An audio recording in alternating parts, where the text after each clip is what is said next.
사도 요한은 요한일서 편지를 보내면서 우리가 함께 읽은 본문에서 교회, 성도를 향해 세 가지 호칭으로 부르고 있습니다. 첫 번째 호칭은 자녀들아, 그리고 아이들아입니다. 이렇게 부르고 있고, 두 번째는 아비들아로 부르고, 또 세 번째는 청년들아라고 부르고 있습니다. 이 세 가지 호칭은 본문에서 두 번씩 반복되고 있지요. 12절에 자녀들아, 그리고 14절에 아이들아 이렇게 반복을 하고 있고, 13절에 아비들아, 그리고 14절에 또 아비들아 반복하고, 13절에 청년들아, 14절에 청년들아 이렇게 두 번씩 반복하여 부르고 있습니다. 그리고 이제 13절에서 내가 너희에게 쓰는 것은 이라고 말했고, 그것이 14절에서도 내가 너희에게 쓴 것은 이렇게 반복해서 내가 너희에게 이렇게 썼다, 쓴다 이렇게 말하고 있습니다. 그러면서 이제 각 호칭에 해당되는 내용들, 자녀들아, 아비들아, 청년들아, 그 해당되는 내용들을 똑같이 또 두 번씩 반복해서 언급하였습니다. 사도가 이 교회 성도에 대한 이 세 가지 호칭을 반복해서 부르고 그에 해당하는 내용들을 또 두 번씩 반복하여 기록한 것은 그만큼 이 내용이 중요한 내용임을 강조하고 있는 것입니다. 그렇다면 여기서 자녀들은 누구이고 아비들과 청년들은 교회 안에 각각 누구를 가리키는가라는 질문을 할 수 있지요. 어떤 분들은 이 세 대상은 교회 안에 있는 세 부류의 연령층을 가리킨다라고 보기도 합니다. 실제 연령대로 세 부류를 구분했을 수도 있습니다. 그리고 또는 육신의 나이보다는 영적인 성숙도를 기준으로 나누었을 수도 있습니다. 그러니까 자녀들은 이제 갓 예수님을 믿은 초신자, 아비들은 오랫동안 신앙생활을 해서 성숙한 신자, 청년들은 교회에서 이제 힘있게 일할 수 있는 신자, 이렇게 구분할 수도 있습니다. 혹은 조금 다르게 자녀들은 교회 전체 회중을 가리키고 아비들은 교회를 다스리는 장로들을 가리키고 청년들은 이제 집사를 가리킨다라고 보기도 합니다. 요한 1서에서 사도가 교회를 부를 때 자주 그 자녀들아로 부르기 때문이죠. 2장 1절에서 자녀들아로 교회를 불렀고, 그런데 2장 1절만이 아니라 요한 1서 전체에서 무려 8번을 교회를 향해 자녀들아 이렇게 불렀습니다. 그래서 본문에서 자녀들은 교회 회중 전체를 부르는 것이고, 그 다음에 이제 교회 회중 가운데 직분을 구분해서 이 아비들과 청년들로 권면한 것이라고 주장하기도 합니다. 이렇게 세 호칭에 대한 해석이 조금씩 다릅니다. 솔직히 이 세 호칭에 대한 대상을 정확하게 파악하기는 어렵습니다. 영적인 성숙도로 구분한 것일 수도 있고, 직분으로 구분한 것일 수도 있습니다. 어느 쪽이 맞다 틀리다 확정하기가 어렵습니다. 그런데 중요한 것은 이겁니다. 세 대상에 대해 관련된 내용들이 결코 어떤 그 특정한 대상에게만 해당되는 것이 아니라 실은 교회 모든 성도들에게 해당되는 복음의 보편적인 내용들이라는 겁니다. 12절 말씀을 한번 보시면, 자녀들아 내가 너희에게 쓰는 것은 너희 죄가 그의 이름으로 말미암아 사함을 받았음이요 이렇게 말합니다. 자녀들의 특징이 뭡니까? 너희의 죄가 그의 이름으로, 예수님의 이름으로 용서를 받았다는 겁니다. 그러면 과연 예수님의 이름으로 죄사함을 받은 것이 어느 특정한 신자들에게만 주어진 것인가? 그렇지 않죠. 모든 성도에게 주어진 하나님의 값없는 은혜입니다. 죄사함이 어찌 초신자들에게만 주어졌겠습니까? 13절을 보시면, 아비들아 내가 너희에게 쓰는 것은 너희가 태초부터 계신 이를 알았으며, 여기서 태초부터 계신 이는 요한일서 1장 1절에 나와 있듯이 말씀이신 생명의 말씀이신 예수님을 가리킵니다. 이것이 어찌 영적으로 성숙한 자들만 예수님을 알았겠습니까? 예수님을 믿는 모든 성도가 이미 예수님을 알고 있습니다. 그리고 마지막으로 청년들아 내가 너희에게 쓰는 것은 너희가 악한 자를 이기었음이라. 여기서 악한 자는 마귀를 말합니다. 이 말씀도 마찬가지죠. 어찌 힘있게 일하는 청년들만 악한 자 마귀를 이겼겠습니까? 우리 모두가 예수님을 믿음으로 이미 악한 자인 마귀를 이긴 자들입니다. 그러므로 우리는 예수님의 이름으로 용서를 받은 자들로서 하나님의 자녀들입니다.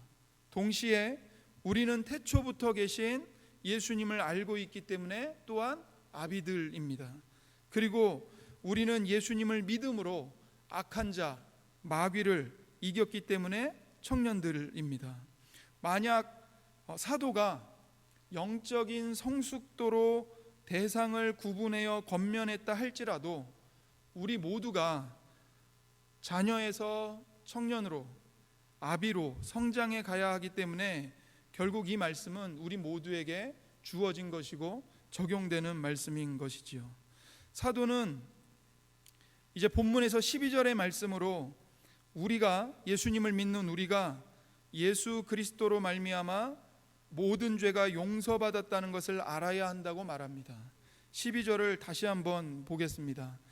자녀들아 내가 너희에게 쓰는 것은 너희 죄가 그의 이름으로 말미암아 사함을 받았음이요. 죄 사함을 받았다고 말하고 있습니다. 이것을 말함으로써 사도는 예수님을 믿는 모든 성도는 예수님의 이름으로 말미암아 모든 죄를 용서받았다는 것을 반드시 알아야 한다고 강조하고 있는 것입니다. 사랑하는 성도 여러분, 성도인 우리는 용서받기 위해 신자로 사는 자들이 아닙니다. 용서받기 위해서 믿음을 지키며 사는 자들이 아닙니다. 성도는 용서받기를 희망하는 자들도 아닙니다.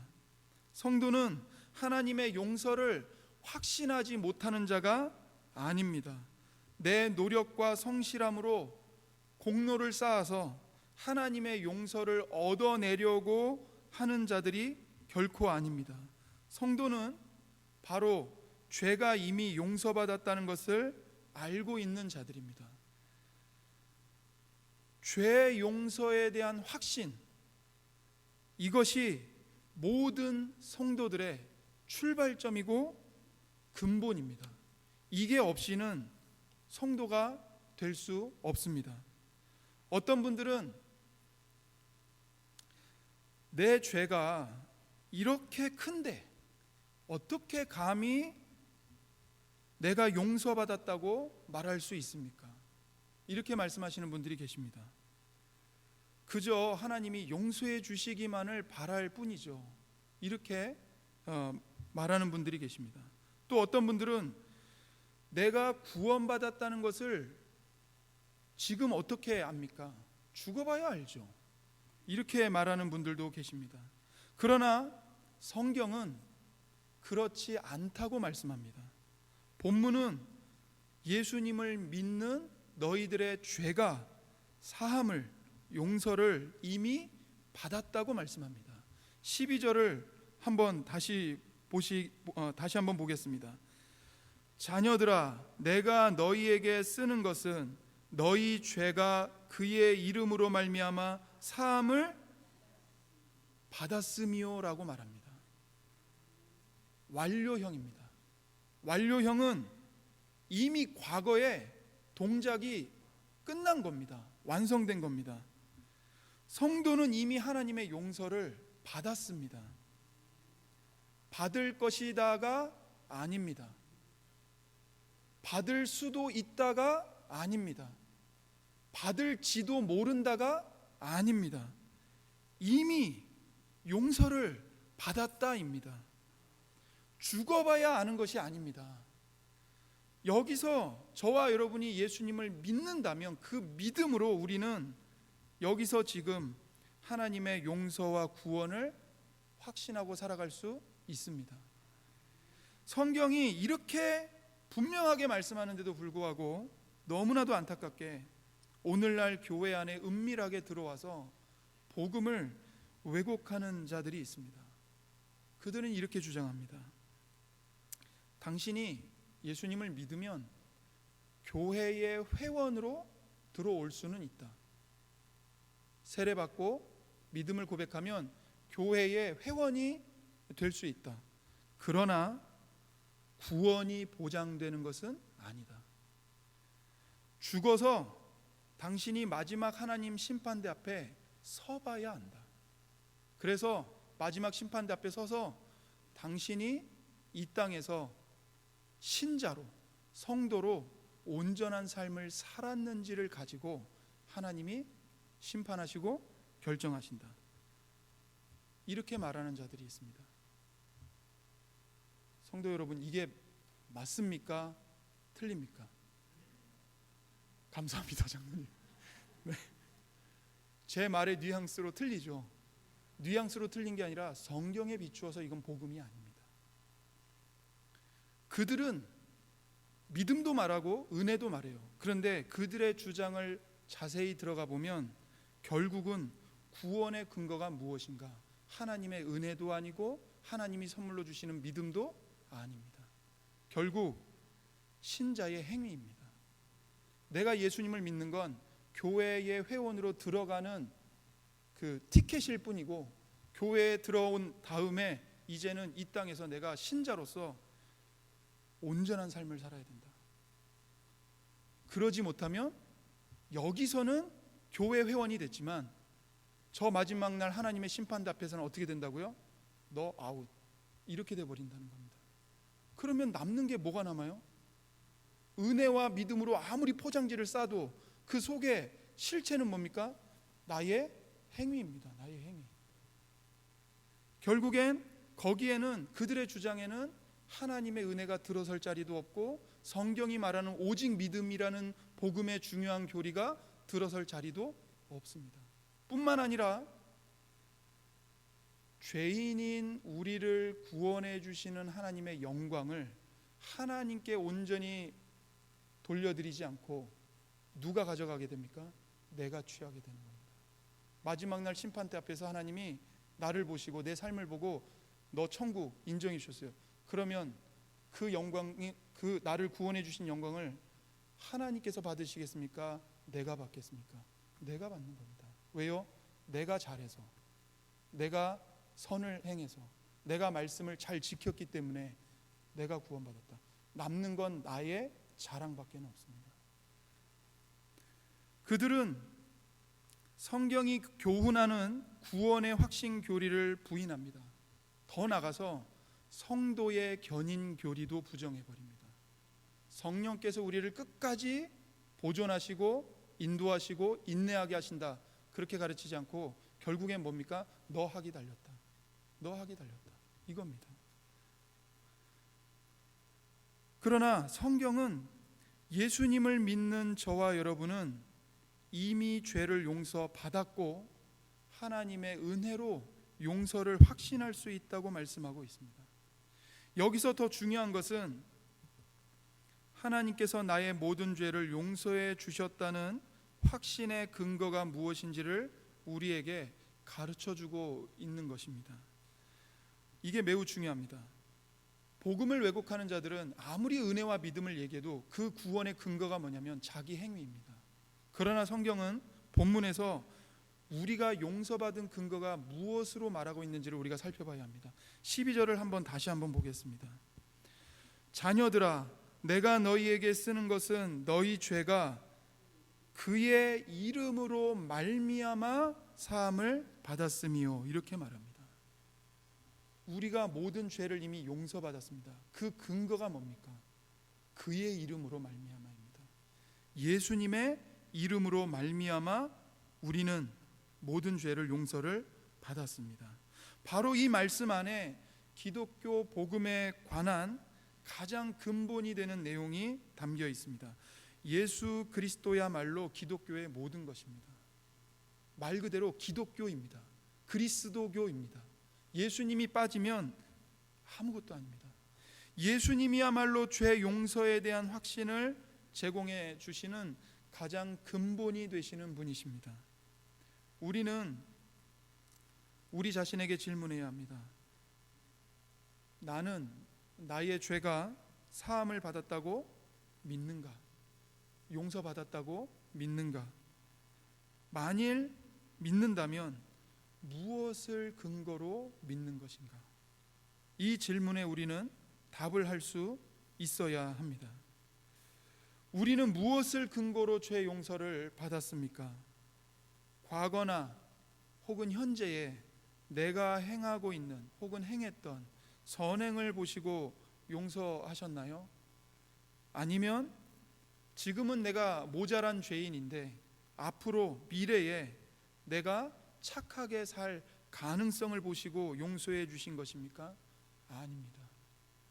하나님께서 우리 죄를 용서해 주신 이유, 그 근거는 오직 예수 그리스도께서 우리를 위해 행하신 구원의 역사 때문입니다.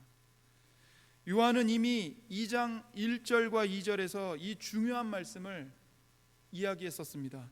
요한일서 2장 1절과 2절을 함께 보시겠습니다. 나의 자녀들아, 내가 이것을 너희에게 쓰면 너희로 죄를 범하지 않게 하려 함이라. 만일 누가 죄를 범하여도 아버지 앞에서 우리에게 대언자가 있으니 곧 의로우신 예수 그리스도시라. 그는 우리 죄를 위한 화목제물이니 우리만 위할 뿐 아니요 온 세상의 죄를 위하심이라. 1절에 만일 누가 죄를 범하여도 아버지 앞에서 우리에게 누가 계십니까? 대언자, 다른 말로 하면 변호인이신 예수 그리스도께서 우리 앞에 계십니다. 중보하고 계시고 변호하고 계십니다. 뿐만 아니라 2절에 예수님이 어떻게 되셨습니까? 우리 죄를 위한 화목제물이 되셨습니다. 이사야 53장 5절과 6절에서 이사야 선지자가 이것을 잘 예언했죠. 이사야 53장 5절과 6절에 그가 찔림은 우리의 허물 때문이요 그가 상함은 우리의 죄악 때문이라. 그가 징계를 받음으로 우리는 평화를 누리고 그가 채찍에 맞음으로 우리는 나음을 받았도다. 우리는 다 양 같아서 그릇 행하여 각기 제 길로 갔거늘 여호와께서는 우리 모두의 죄악을 그에게 담당시키셨도다. 의로우신 하나님께서 악한 우리의 죄악을 누구에게 짊어지게 하셨는지 보십시오. 하나님의 아들이신 예수님이십니다. 예수님이 찔리신 것은 우리의 허물 때문입니다. 예수님이 상하신 것은 우리의 죄악 때문입니다. 우리 모두의 죄악을 예수님께 담당시키셨습니다. 바로 예수님께서 우리의 죄에 대한 모든 형벌을 우리를 대신하여 받으셨기 때문에 하나님과 우리가 평화를 누리게 되었습니다. 예수님께서 우리를 대신하여 채찍에 온 몸이 찢기셨기 때문에 우리가 고침을 받았습니다. 십자가에서 예수님이 우리를 대신하여 하나님으로부터 버림받으셨기 때문에 나의 하나님 나의 하나님 어찌하여 나를 버리시나이까. 예수님의 그 울부짖음으로 절규하실 때 하나님으로부터 예수님이 버림받으셨기 때문에 우리가 더 이상 하나님으로부터 버림을 받지 않게 되었습니다.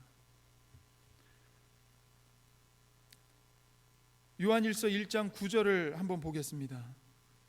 요한일서 1장 9절입니다. 만일 우리가 우리 죄를 자백하면 그는 미쁘시고 의로우사 우리 죄를 사하시며 우리를 모든 불의에서 깨끗하게 하실 것이요. 우리가 우리의 죄를 하나님께 자백할 때 우리의 죄를 용서해 주신다고 말씀합니다. 이것이 가능한 이유, 이것이 가능한 근거는 예수님의 십자가 대속의 은혜 때문입니다. 하나님의 공의는 우리가 지은 죄에 대한 대가를 강력하게 요구합니다. 율법은 우리에게 저주와 심판을 명합니다. 왜일까요? 그 율법이 하나님의 거룩하신 성품을 반영하고 있기 때문에 그렇습니다.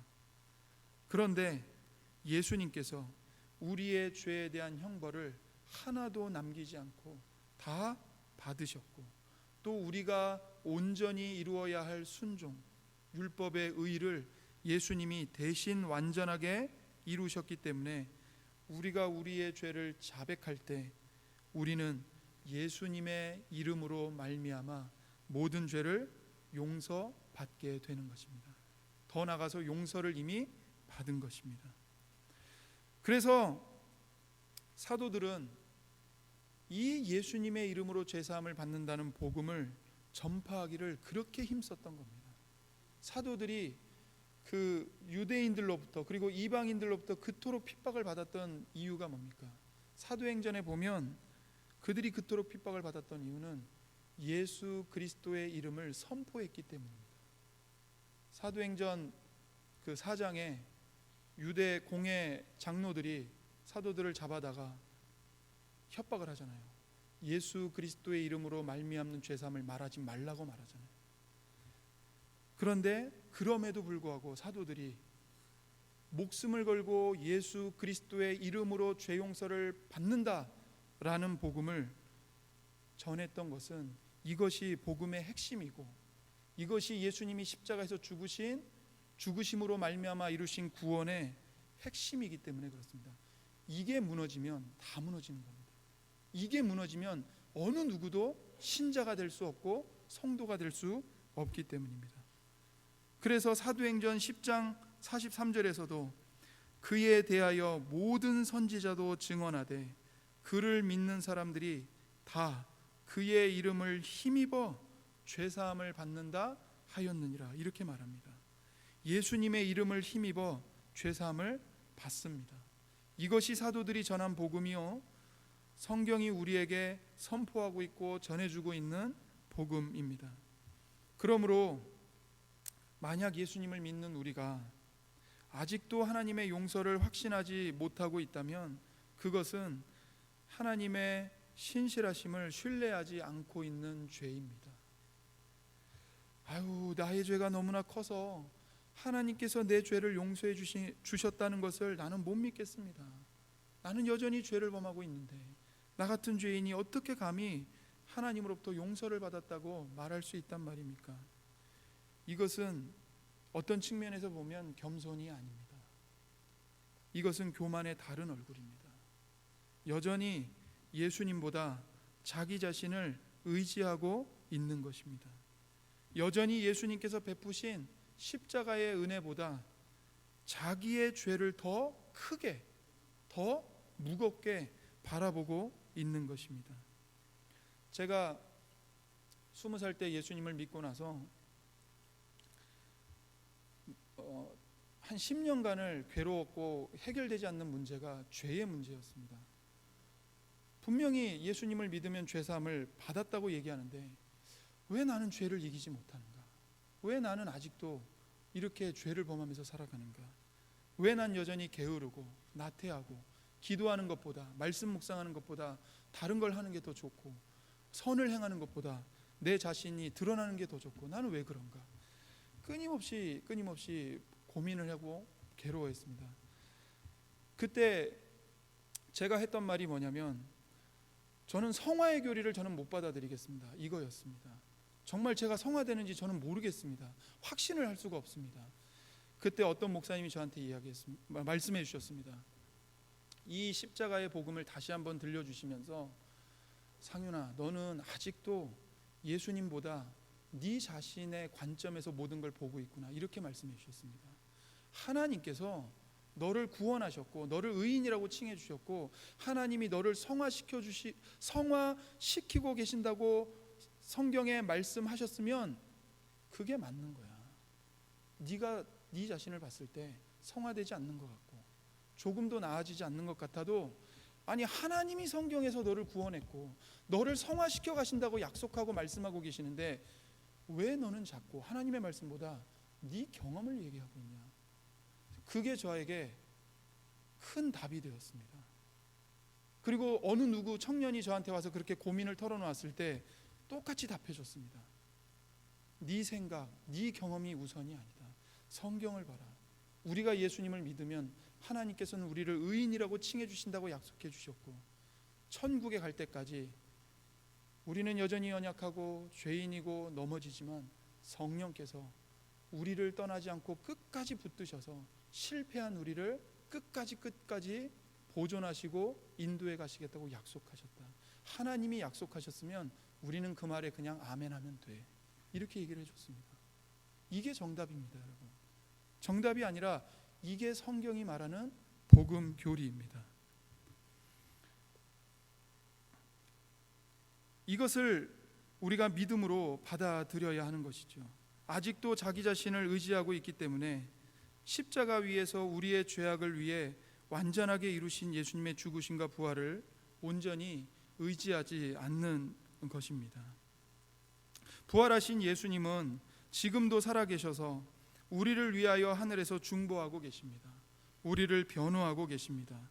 모든 것 위에 뛰어나시고 그 안에 모든 충만함이 거하며 하늘의 재판정에서 하나님 앞에 우리가 설 수 있도록 인도해 주시는 예수님의 이름이 우리로 하여금 죄사함의 은혜를 확신하게 만듭니다. 요한일서 2장 12절 말씀을 마지막으로 한 번 더 읽어보겠습니다. 한번 우리가 소리내서 함께 이 말씀을 믿음을 가지고 읽도록 하겠습니다. 자녀들아, 내가 너희에게 쓰는 것은 너희 죄가 그의 이름으로 말미암아 사함을 받았음이요. 이 말씀이 우리의 성도의 삶에 매우 중요한 복음입니다. 우리가 죄 용서를 믿지 않으면 우리는 성도의 삶을 힘있게 살아갈 수 없습니다. 죄 용서에 대한 확신에서 거룩하게 살고자 하는 열망이 나옵니다. 죄 용서에 대한 확신에서 핍박을 견딜 수 있는 인내의 열매가 열립니다. 하나님에 대한 사랑, 형제에 대한 사랑, 다른 말로 하면 교회에 대한 사랑의 열매는 죄 용서에 대한 확신, 구원의 확신이라는 뿌리에서 맺히는 열매입니다. 따라서 성도의 삶을 힘있게 살아갈 수 있는 유일한 길은 오직 구주이신 예수 그리스도만을 믿고 의지하는 것임을 우리는 반드시 알아야 합니다. 주 예수보다 더 귀한 것은 없네. 우리가 이 고백을 어떻게 할 수 있습니까? 세상의 모든 죄와 부하, 명예, 권세 다 버리고 오로지 예수님만을 따르겠습니다. 어떻게 고백할 수 있습니까? 예수님께서 우리에게 베풀어 주신 죄 용서에 대한 확신을 가진 성도들이 그 예수님의 소중함을 깨닫고 이렇게 찬송할 수 있는 것입니다. 기도하겠습니다. 하나님 아버지, 감사합니다. 우리로 하여금 다시 한번 예수님의 십자가의 복음, 예수님의 그 피 묻은 복음의 핵심적인 진리를 우리 마음에 되새길 수 있도록 말씀을 들려주시니 감사합니다. 우리가 이미 다 알고 있는 말씀이라고 생각할 것이 아니라 다시 한번 내가 나의 모든 죄를 하나님 앞에서 예수님의 이름으로 말미암아 용서받았다는 것을 확신하고 있는지 하나님 앞에서 점검하게 하시고, 또 용서받았다는 근거를 나는 무엇으로 삼고 있는지 다시 한번 돌아볼 수 있도록 은혜를 더하여 주옵소서. 오로지 예수님의 이름으로만 죄사함을 받았다고 확신하는 우리 모두가 되게 하시고, 그 죄 용서에 대한 확신, 구원의 확신을 가지고 오늘도 넘어진 자리에서 다시 일어나 힘있게 기쁨과 감사로 예수님만이 나의 전부입니다 고백하면서 예수님을 따라 걸어가고 달려갈 수 있는 우리 모든 복된 자들이 될 수 있도록 은혜와 믿음을 더하여 주옵소서. 감사드리며 우리 구주 예수님의 이름으로 기도드립니다. 아멘.